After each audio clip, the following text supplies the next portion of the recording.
Confused with the SSDC registry. The registry is a function of a SSDC membership, so just so you know. Okay, I would like to introduce now our keynote speaker, let's say. Dick, that was not to say, but this little guy here is got some weight to the Morgan Dollar guys in the crowd. And there's some magic in this, so I'd like to, without any further ado, Peter Burchfield.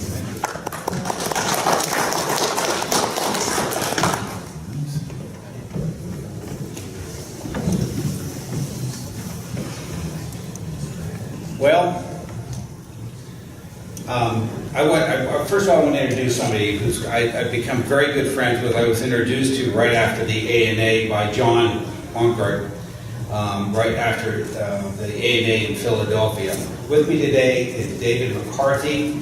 David McCarthy is with Kagan's, and I've gotten to know him over the last roughly 6 months, and he is literally an extraordinary person at researching, analyzing dye pairs from not only but Morgan's now. I'm dragging him kicking and screaming into VAMs, but also is an accomplished author of many articles that have been published in all of our publications, and is incredible research for all of us to take advantage of if you're so inclined to do some, what I would call, and I'm going to say this multiple, a dye study.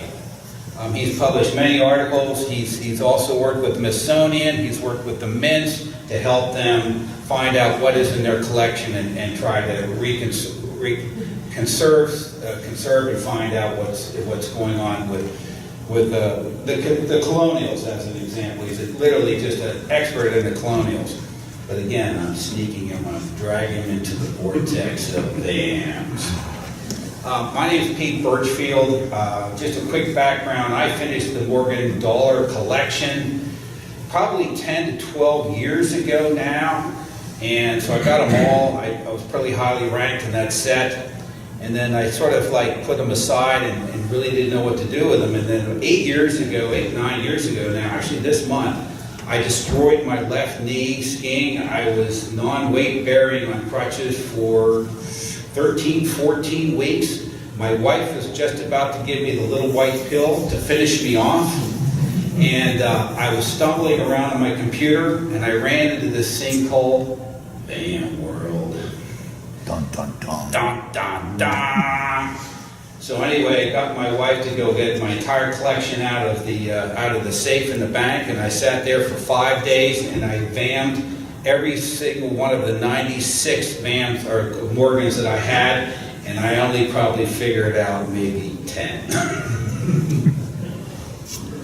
But the important part is that it really led me to say, oh my God, what's going on here? And it's a fascinating story. So I did my own research and really did my own study.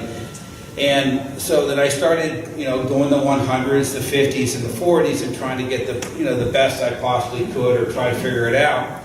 So I was kind of down that path, and look, we've all met these wonderful people, and you get to know all these people as you get instilled into the VAM community. And one of the guys, and I do highlight him, is Larry Ekins. He's a wonderful guy. I was out in Iowa. He doesn't travel much, unfortunately, but he challenged me. He challenged me to finish the 1878 B1 reverse. It's a 9-point series. And I said, okay, I'll just go collect all 9 of them. And all I wanted to do was get all 9. And I swear to God, the vortex was just get the 9, and all of a sudden I started falling in this big, huge, massive whirlwind. And it got smaller and smaller, and it sucked me down. And I met John Roberts, and I met all these wonderful people out here. And so I completed the 1878 B1 reverses. And all of a sudden, a great friend of mine, Kenny, up in New Hampshire at the time, we were stumbling, bumbling along. All of a sudden, Kenny begged me to flip one of these things over. Because we don't, one of the things I'd like to say is, even though the really cool stuff on a VAM is in X, every once in a while, flip it over and see what the heck's going on the other side. Because you may be shocked what you find, because you completely miss it. So anyway, with the help of Kenny, we discovered what we call was Anna 1. And Anna 1 was the VAM 58, and it turned out to be the MDS. Little did I know that I had the EDS in my collection, because I didn't know what it was. And then we finally went off and discovered there was an LDS. But this sort of led us into this, what is really going on here? So we started flipping all over, 9 of them over, and all of a sudden it was like, holy cow, there's something going on here, and we have no idea what, because we don't have, try analyzing a graded coin in a 20 holder, or an 8 holder, or maybe, God forbid, you can find one of these things and actually get it graded and attributed in a good holder, in a 40 holder. So anyway, this sort of led me into this presentation. The presentation I'm just about to give reminds me of a combination of the old Abbott Costello skit, who's on first, what's on second, where's third. Also, it's part of the Shakespeare tragedy and comedy called I Dare You to do a Die Study. I dare you. Now, see if I can figure out how to do this. I call this quickly an executive summary. I'm going to spend a little bit more time on the front end of this thing, and a lot of the research I've done is all hard-coded in, and you will all, I'm giving you the Bible. I'm giving you all the Bible of how to go home, pull your long knocks out, and figure out which one you want. And if you don't figure it out, send me a picture of all my contact and send it, and I'll figure it out for you. Like Brian asked me to do Brian and also Doc asked me to do one earlier today. This presentation is going to try to shoot off and try to find the 5 W's: who, what, where, when, why in San Francisco. They produced 153 die pairs known currently from April all the way through the end of December. The focus of this presentation is to defend the theory of the analysts of the die progression of Series 1 of 4 of the B1 reverses, the 1878 S's.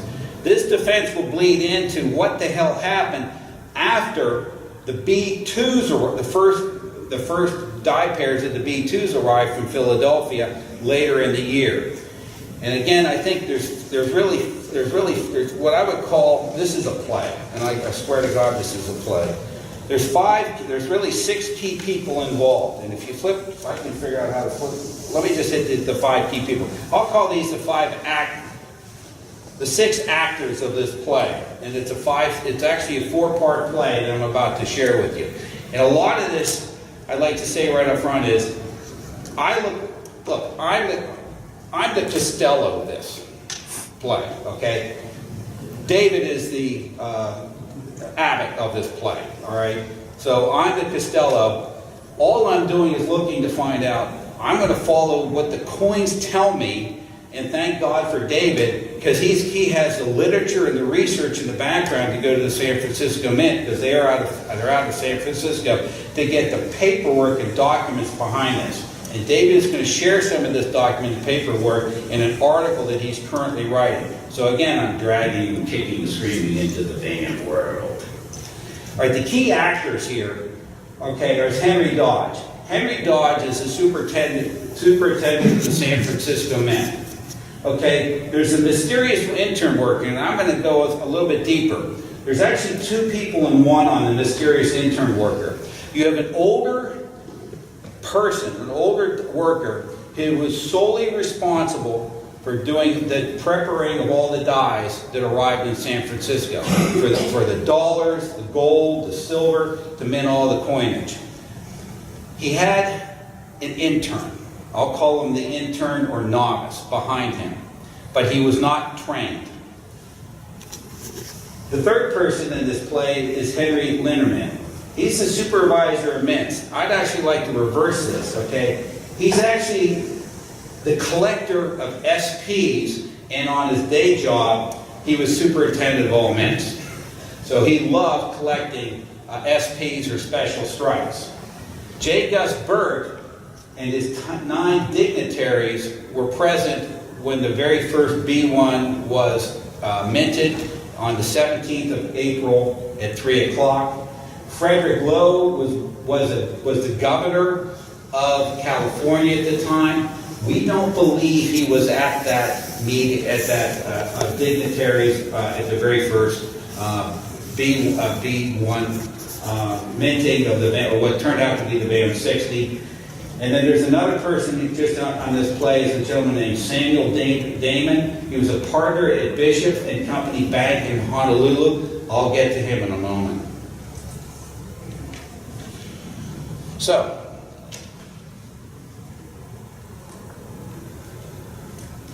the opening scene of the play. The senior older mint worker who was in charge of repairing all the dies for San Francisco. His duties were to basin, heat treat, anneal, and prepare all the dies for all of the minting of coins of San Francisco. He was the only person at the mint with the skill to be able to accomplish this event. Well, here comes the tragedy. He was sick on April 16th, 1878, when the B1 dies arrived from Philadelphia. Dodge, in his infinite wisdom, chose to hand the 10 die pair from Philadelphia, which are the B1s, for the intern neophyte to prepare the dies. Here's my happy face. Without this event, I wouldn't be up here today. This intern converted the 10 die pairs into five OBs and 8 reverses that they could be used as working dies. So he destroyed 5 of the OBs and 2 of the reverses. So the men only had 5 OBs and 8 reverses to produce the 9, what we now know as the 9 B1 reverse 1878. Okay, this now brings us to the second scene of the play. The morning of the April 17th, we find the mint workers scrambling to put together the die pair suitable to produce the very first Morgan dollar in San Francisco. It turned out to be the VAM 60. Henry Dodge called 10 San Francisco dignitaries to witness the minting of these dollars. All 10 of these dollars were handed out to each individually to these 10 individuals. The special strike ceremony was scheduled for 3 o'clock on April 17th in the afternoon of 1878. This is now known to be what we know as the J. Gus Burt special strike coin in PCGS Plastic 63. Unfortunately, it's not, but it's a beautiful coin, absolutely gorgeous. And it's one of the 10 handed out to the 10 dignitaries. The great news is, at that moment, Dodge was so proud, the head of the mint, that he sent a telegraph off to Linderman in Philadelphia announcing that the first Morgans were produced.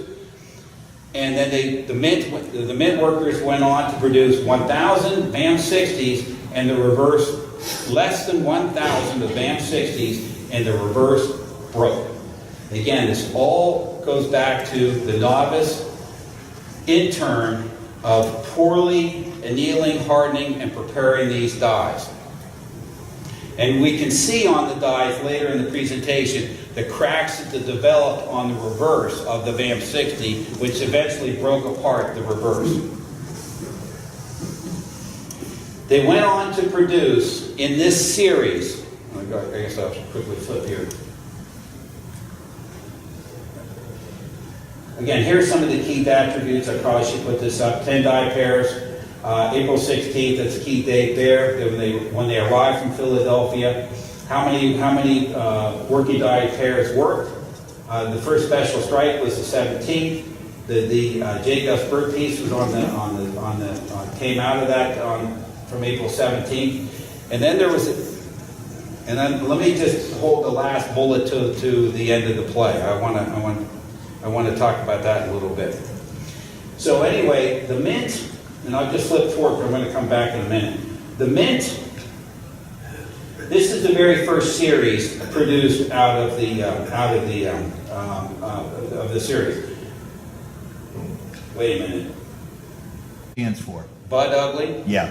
Most B1s are Bud Ugly, and it's a fair, I keep these other words, get one in a good order. The VAM 58, which is the Bishop piece, the business strike, EDS, MDS, and LDS, the VAM 56 and 62. So the VAM 58, the OB was only used once. The reverse was used with the 58 and 56.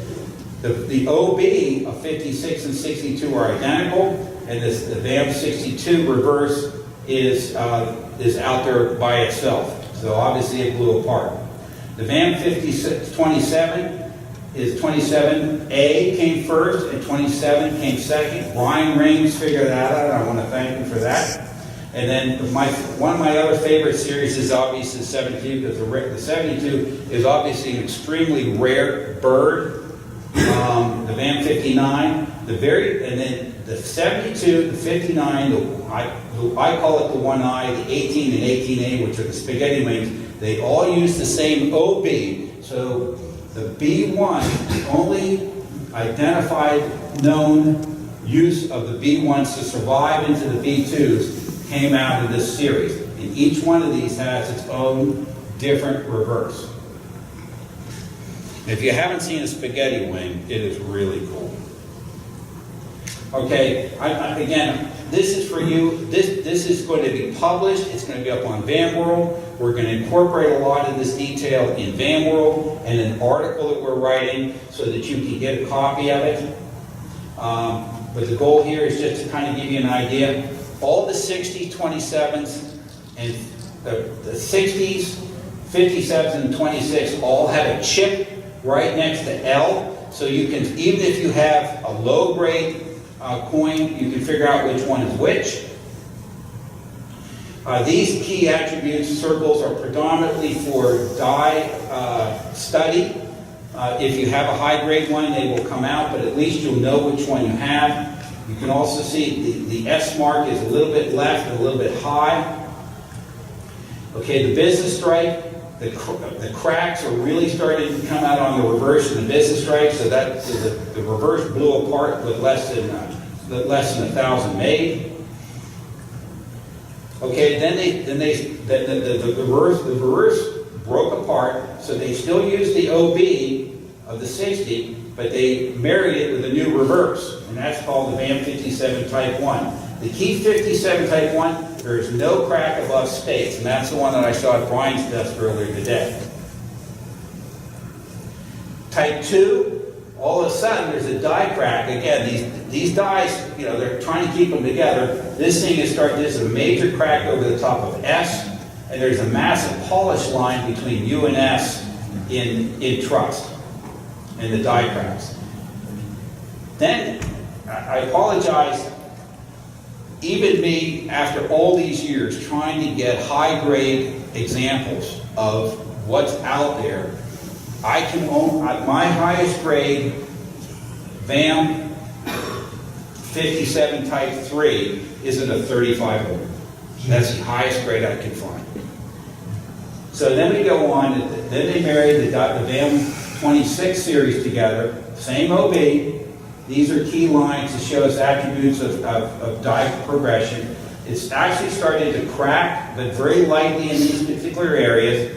And the key to determine which VAM 26 you have, EDS or LDS, is very easy. And you can see this literally down to a 10 or an 8 or a 12 in grade.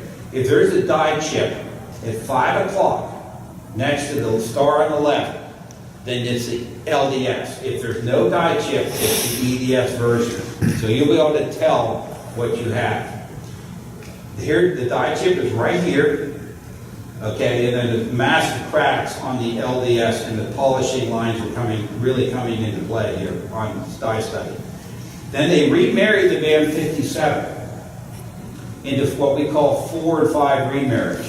This die chip is right here next to the star on the left, which confirms that it's tied to the 26 LDS, and then there's really some serious cracking going on along the edging. And also a lot of polishing out of the nostril, and also along the lower part of the wing. There's an opening here now where the metal is touching itself. And there's a really incredible amount of polishing in this particular area. The To determine if you have a 4 or 5, all you look is in this particular area. If you see a horizontal line, and I've seen them all the way down into the 20s, when I say 20s, I mean gray 20s. If you can see that line because there's some hidden area, then you know have a 5. If you don't, it's a 4. This is just some additional diagraph projections where we spent all night at a hotel up in Philadelphia at the end of the ANA. This is a quick guide to determine which one you have of the 26 and 57. Here they are. And here are the key attributes, even in lower grades, where you can find, if you just start answering the questions, either no or yes, and then you'll be able to figure out which one you have. I want to say special thanks to John Roberts, Leroy Van Allen, Kenny Marguson, Ryan Raines, Ken Hamilton, and Bob Reed out of Philadelphia.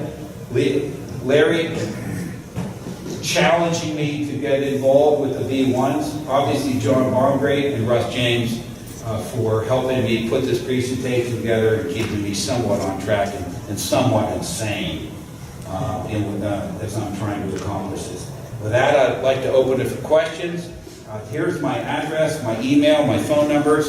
If anybody has any questions on the B1s, please send them to me, and I'll be able to answer them as quick as I can. With that, let me open for questions. And Peter, again, when is my eye going to heal? The great story is, John brings this up. We were on our way up to Leroy's house a couple years ago to introduce what happened on the B1 reverses, because we finally found enough high-grade B1s, as anybody understands, they're not easy to find. They actually show Leroy. And the great story is, John and I, Leroy lives out in the country, if you've never been to his house or know that area. So we're making a lot of left and right-hand turns. It's a beautiful day. And the rental car I have has one of those glass windows above you. So as I made the left turn, John has his eye on his he's going wow, wow, wow, all the way up to Louis' house. So he's got his right eye right up to the okay. The coin, the 60, which is now a 63 dimple, the VAM 60 in the 63 dimple is right here, and all of a sudden the sun comes through the window up above, hits the coin as I make the left turn, and comes zinging up in his right eye. So you all now understand why, he loves to destroy hopes and dreams in some cases. The reason you keep on getting stuff body bags, you can't see anything. Well, there's all these spots on the coin. But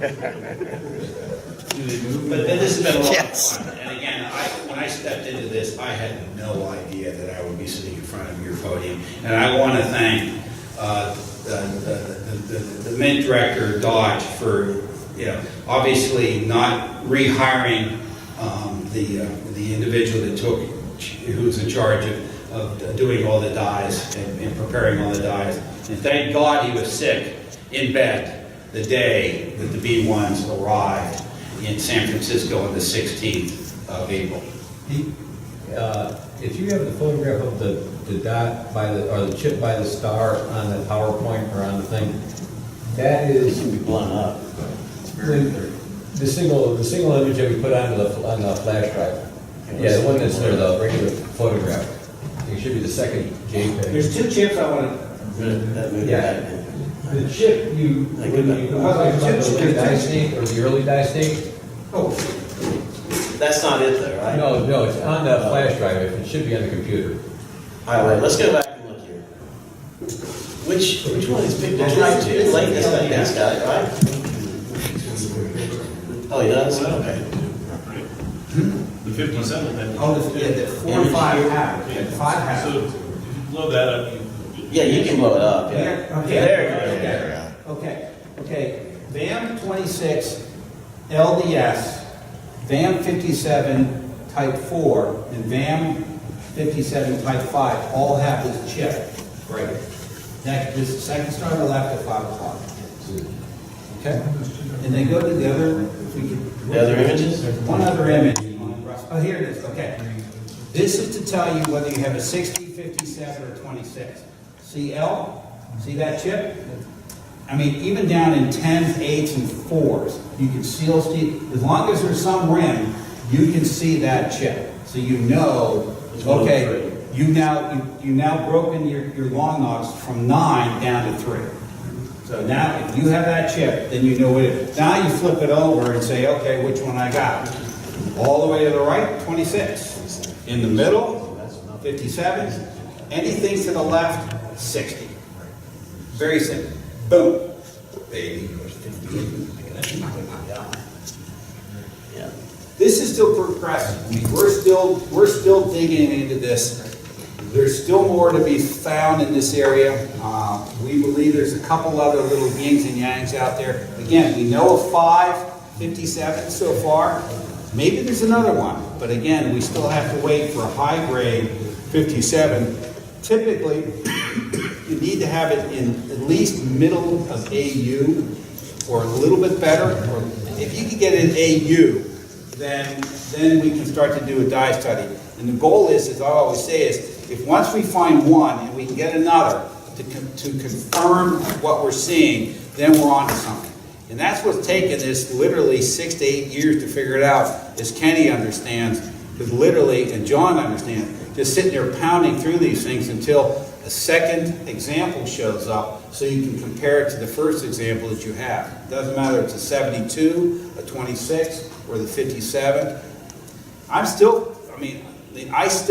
As an example, the VAM 62, I think it's one of the sleepers of this set because the highest grade 62 out there is in a 53 and a 50. That's it. There's only 3 and 40, and the rest of them are way down. On the mean on that coin is probably 12 or 10. And there are not that many out there. So that's truly one of the sleepers of the series. Other questions? Yeah, they're not that hard. I know a guy that's got a hummus on the first latest one. Well, I think the great news, Kenny videotaped us today, so he'll be able to put it right up on VAMworld. Kenny does a great job, and I want to promote. He loves to sit down and do what I call 5 for 5. Takes 5 minutes of your time to sit down to talk about something that you're interested in and that you're focused on. So he can put it up on VAMworld. So when we're long gone, somebody who knows where in the future can come back and find out who the heck is David McCarthy or Ash Harrison or John Roberts or someday Leroy Van Allen. At least we have a record in the history of what happened in the research and all the enormous amount of research we've all put into dye studies, whether it be the V1s or the CC dollars out of Carson City in '78. And the great news is, as we continue to put all this information out there, the grading companies are coming along kicking and screaming, okay? I mean, they're not, look, you got to drag it, okay? But thank God for John. John's one of the leaders on this, so he gets it into the system pretty quick. So if you attribute it by John, you're going to get the right attribution, almost guaranteed. Almost. Just not the grade. But at least it's graded. The spots.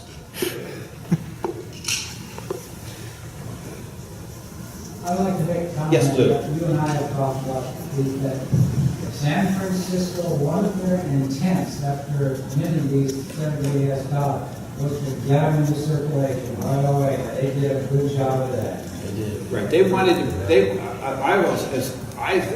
They wanted to prove that they were up and running with the Morgan dollar. So they shipped these things out and got them into circulation as far east as they possibly did to prove that they were up and running as a mint in the Morgan dollar series. So a lot of them obviously got blown apart, and that's why most of them were just torn apart. But on the other front, not many were produced. And again, with David's help, when the government reopens, David will be able to have a chance to get back into the mint and look at the records on how many were produced, because Dodge had to produce a record of how many Morgan dollars he produced every day and ship that record to Philadelphia. So if we can get back into San Francisco and we know how many were produced that day, and again, they could be 60, 26, 57, they're not going to give us that information, but maybe there's some information in that, in the time series of how many are produced, then we'll kind of have an idea knock on wood, Mr. Costello, of when the dies were breaking. As an example, we know the VAM 60, the reverse only survived 1,000 point. As John has drilled into me, survivability is what, 5% to 10%? Maybe? So if there's 1,000 produced, there's only between 50 and 100 that are going to surface. And right now, I have in my records 26 are great. Okay, now there's a lot of detailed coins out there, but right now I know 26 in grade. I had 25 5 years ago. So only 1 or 2 have come to the surface in the last 5 years. I know one. I got one. But they're not that many out there. But again, it's the same situation. If in VAM world, if you look at the POC report of the VAM 57 back in the day, how many do we have in the record? VAM 57 is 2 or 3x the population of all of them. So kind of like the tail front. Well, that was information to me. Okay, why are there so many 57s and why are there so few 72s? Why are there so few 60s or 62s or 58s, really, or 26s? Why are there so few of them? Okay. Well, that led me to say, okay, something's going on with 57. Let me flip it over with the help of Kenny and find out what's really going on. And all of a sudden, the light bulb went, okay, oh, there's 1, 2. So dice there's a type 1, type 2. All of a sudden, I got another one, a little bit higher grade in the 50s. And all of a sudden, I flipped it over and going, this doesn't match the other 2. And then I finally got another one. I said, oh my God, there's actually a 4 series. And then I got this 35 in there, and it didn't compare to any of the 4. So now we have 5 different polishings. Well, I can't bring it on. 5 different polishings on the VAM 57. There could be another one out there, but again, we have to wait for another high grade example to show. Please, Doc. Isn't there a transition reverse between B1s and B2s? The transition reverse, again, what I talked about earlier is the VAM 72, VAM 59 those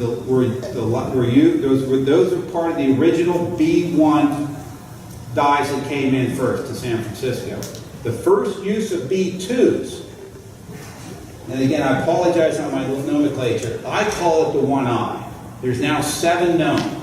Okay, and there's two. One is in the highest grade known. The squirrel found it out in the middle of Pennsylvania. It's in the 50 holder, and John got it in the 50 holder. I just found another AU coin, but it's heavily detailed, and all the rest of them are down in the Brian. Stand up, Brian. Brian has found 4 of the 7 known 1Is.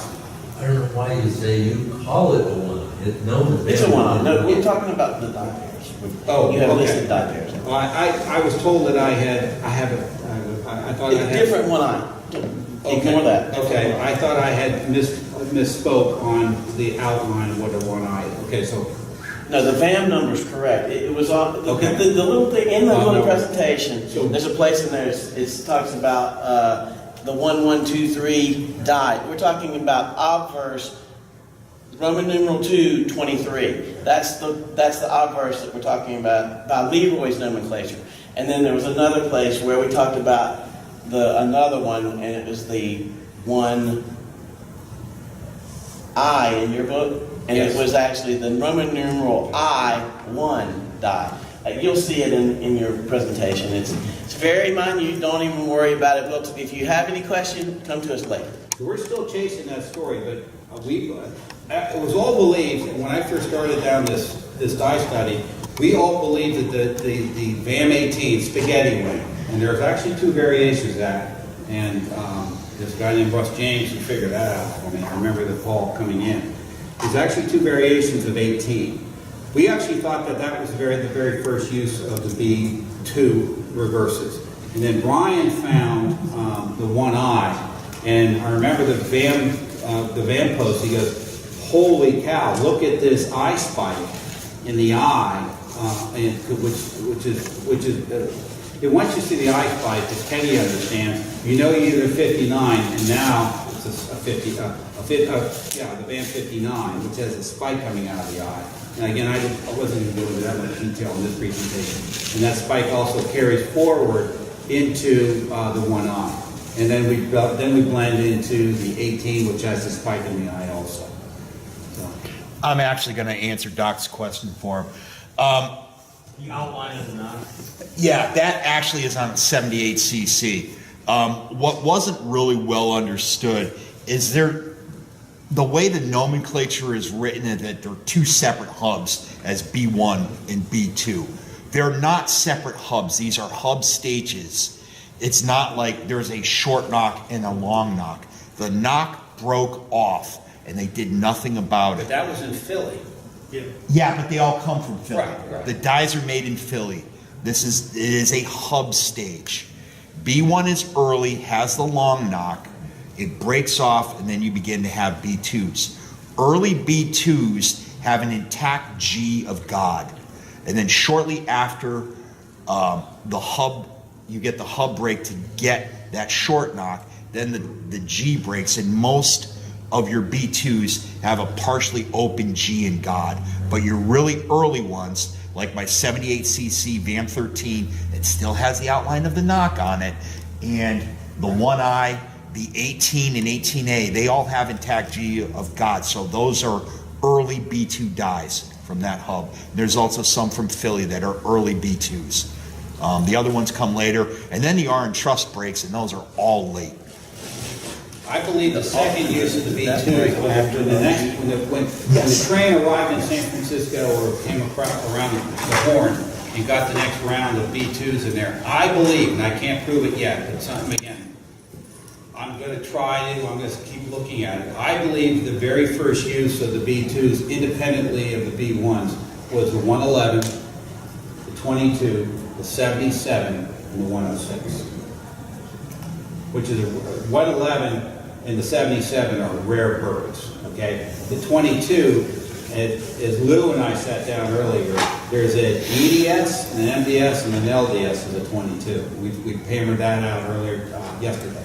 So I believe that. Also, and I believe, and I can't figure it out yet, but the one with the spikes in the tail, the sweeping spikes in the tail, which is called the VAM 1D and 1D2, have something to do with the early part of the B2s. But again, I've been so focused on this, I haven't really had a chance to really dig in on the 1D and 1D2 and how that marriage fits together with other coins. And again, that's for another day and another study. But it's definitely, there's no doubt about it. When the older gentleman was not hired or was fired from his position after doing all the dies and preparing all the dies, the weakness in the dies in the preparing of it now led us to spaghetti wings. And again, one of my favorites is the dragon wings and a lot of the unique characteristics. And I call it art.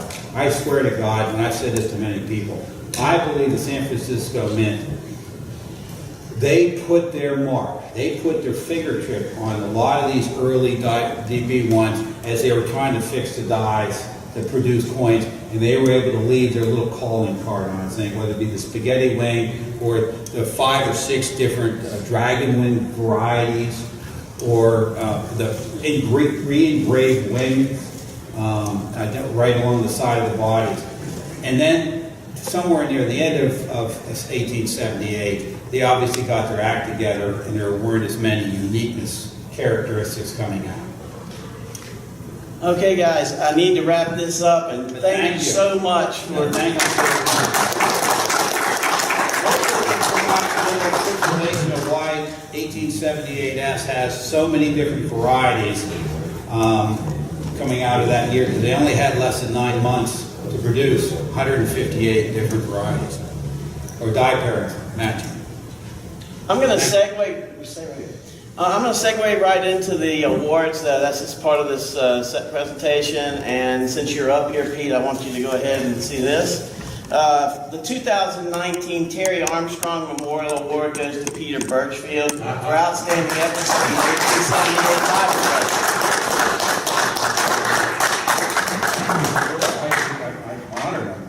so much. Wow. Holy cow. Very good. That's an annual award we give out to honor Terry Armstrong, a really great van collector who's no longer with us. Thank you. Okay. And I'm sorry, I'm